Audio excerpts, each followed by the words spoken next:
শীতকালের সকাল। বাজারে গিয়ে টাটকা ফুলকপি আর বড় রুই মাছ দেখে মনটা আনন্দে ভরে গেল। শীতে এমন টাটকা সবজি আর মাছ পাওয়ারই আনন্দই আলাদা। সাথে সাথেই কিনে নিলাম। ঘরে ফিরতে না ফিরতে ছেলে উকি মেরে বলল, মা, আজ কি স্পেশাল রান্না হবে? আমি হেসে বললাম, আজ এমন কিছু বানাবো যা খেয়ে তুমি বলবে, মা তুমি জাদুকর। রান্না শুরু করলাম। প্রথমে ফুলকপিগুলো কেটে গরম তেলে লালচে করে ভাজলাম। রান্নাঘরে গন্ধ ছড়িয়ে পড়তেই ছেলে আবার এসে বলল, মা এটা কি? এত সুন্দর গন্ধ কেন? আমি মুচকি হেসে বললাম, সবুর করো, পুরো রান্না না হলে মজা কোথায়।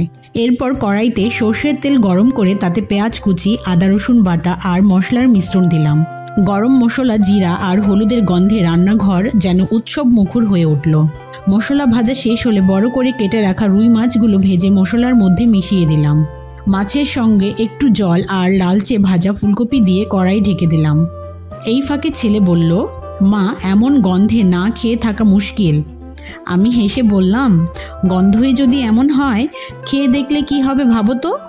কিছুক্ষণ পর ঢাকনা খুলতেই সুবাসে পুরো বাড়ি ভরে গেল।